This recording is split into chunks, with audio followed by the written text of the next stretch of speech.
90-Day Fiancé, Happily Ever After? Season 9 episode SIX's fight is so wild it feels scripted. The only interesting moment from the 90-Day Fiancé, Happily Ever After? Season 9 trailer finally aired, and honestly? It did not disappoint. We've been waiting weeks for this train wreck to pull into the station, and the messiness was chef's kiss. 90-Day Fiancé, Happily Ever After? Season 9 episode 6 was otherwise another nap-inducing slog, until the fight heard round the bar broke out and reminded us why this franchise is still the king of reality TV chaos. We've been building toward this inevitable showdown between the two women in Gino's orbit, his still wife Jasmine and his shiny new love interest Natalie. And Gino? My guy. What exactly did you think was going to happen when you invited your current flame to a family event you knew your ex would be attending? Did you think they'd braid each other's hair and swap recipes? Last week, Gino practically had "Let's make Natalie look better than Jasmine" written on his forehead. And now, Jasmine's supposed to be fine watching him play doting boyfriend? She's still wearing her wedding ring, so of course she's going to have feelings about this. But let's be real, she aimed all that fury at the wrong target. 90-Day Fiancé, Happily Ever After? Season 9 is a mess.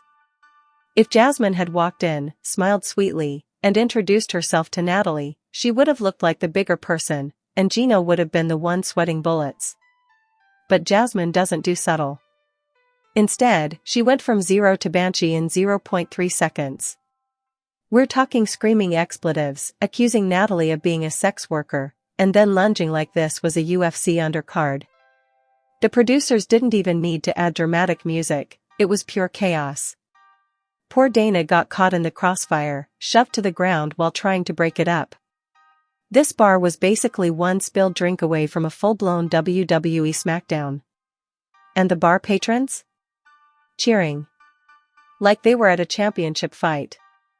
Jasmine basked in the applause while Natalie was pushed outside, and was left trying to figure out what alternate reality she had just walked into. Meanwhile, Gino, the human beige sweater, stayed inside. Didn't follow Natalie out. Didn't defend her. Just stood there, sipping his drink like he was watching sports highlights. When he finally did go outside, it was only because someone prompted him. Natalie was humiliated, and the man who brought her there couldn't even muster the decency to walk her out himself. But here's the thing, Gino's been making women look foolish for years, so Natalie might want to save herself the trouble and cut her losses now. From the look on her face at the end of the episode, she might already be there. The whole Natalie arc screams manufactured storyline, like the producers realized Gino and Jasmine can't quit each other, so they brought in Natalie to keep the mess going. Respect the hustle, but it's giving soap opera. Gino needs to grow a backbone. Next week promises Gino getting verbally demolished by Matt, which I'm here for. But let's not pretend this love triangle isn't just a messy square now that we know Jasmine ends up having Matt's baby. Away from Bar Fight 2025, we checked in with Kara and Guillermo, and oh boy, their marriage is hanging on by a single thread. Guillermo skipped Kara's big performance, which was basically her last hope for some grand romantic gesture. Instead, he stayed away, still bitter about being told to leave their marital home. Kara, honey, when you ask someone to pack up and go, it's generally not the best precursor to a reconciliation. That's not "we just need space," that's "this is over, please collect your belongings." Neither of them seems interested in putting in the work. They're equally stubborn, equally salty, and equally exhausting to watch. At this point, co-parenting their son peacefully would be a bigger win than pretending they're still in love. But no, instead, we're stuck watching them glare at each other in alternating scenes while the producers scramble to make their storyline matter. And honestly? That's this whole season in a nutshell. 90-Day Fiancé, Happily Ever After?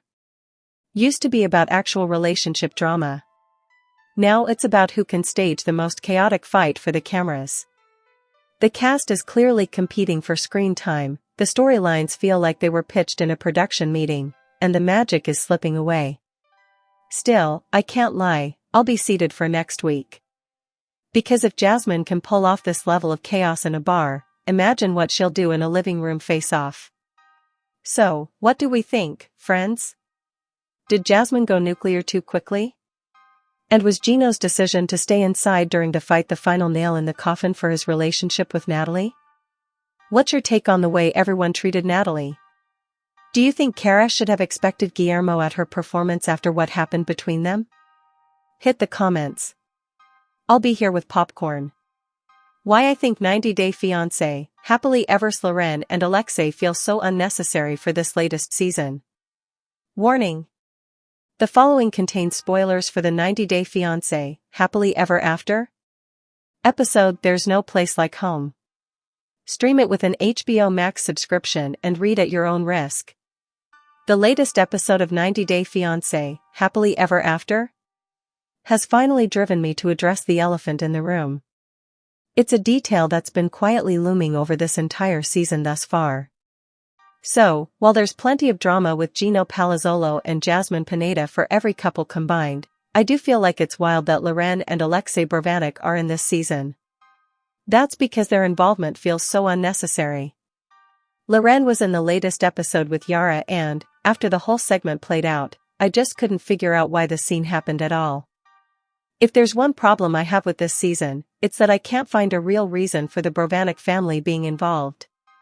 Loren and Alexei don't seem to have any clear role in this season.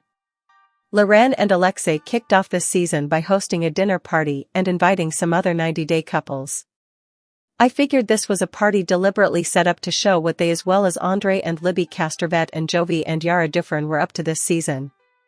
However, viewers really only learned about what's happening with the latter two. As for the hosts, they didn't contribute much beyond inviting a friend who got into a screaming match with Andre over him being a misogynist. All in all, it doesn't feel as though Loren or Alexei have a real storyline this season, yet they keep showing up. Loren was Yara's photographer in the latest episode, despite having no experience with taking photos. It's baffling that the aforementioned pair keep getting included. Could the producers' goal be to show they're one of the few 90 Day Fiancé couples still together? If they're just included to stir the pot for other couples, do fans need them in this season? To me, it feels like the only reason for including the Bravarniks in this season is because they like to stir the pot. Loren, in particular, previously faced accusations from cast members for supposedly being fake and starting drama with others.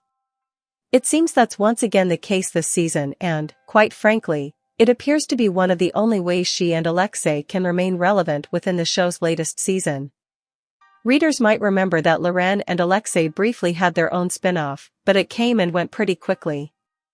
Something that seems true is that Loren and Alexei seem to be a 90-day legacy couple.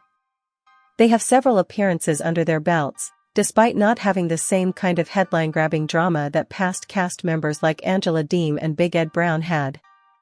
Perhaps with Angela and Ed moving on, TLC is more adamant on making sure the franchise retains people like the Bravaniks? This is just speculation on my end, because I genuinely don't understand why they're on 90 Day Fiancé, Happily Ever After as opposed to other couples who could have been called. Don't get me wrong, though. I'm honestly happy they're still together and doing well when it comes to their marriage. Still, I'm just really done with seeing them take up so much camera time every week without adding anything substantial to the show. Did someone say love triangle? Carlo has explored connections with both Tiffany and Elise, and even though the 90-day newbie told Elise that he wanted to be exclusive with her after they slept together, Carlo ultimately chose to further his connection with Tiffany instead. Now that Elise is, seemingly, out of the picture, fans are left to wonder if Tiffany and Carlo will stick together. Do you think the hunt for love couple is made to last? Coming in as the #1 couple that nobody saw coming is 90 Day Fiancé and the family Chantel Alum Chantel and her friend Ashley, aka someone who isn't even on the show. It took Chantel's awkward date with Rocky to learn that her heart was back home with Ashley, a friend who had confessed romantic feelings to her before she had left for the show. Through a video call, Chantel and Ashley decided to explore their romantic connection after the show.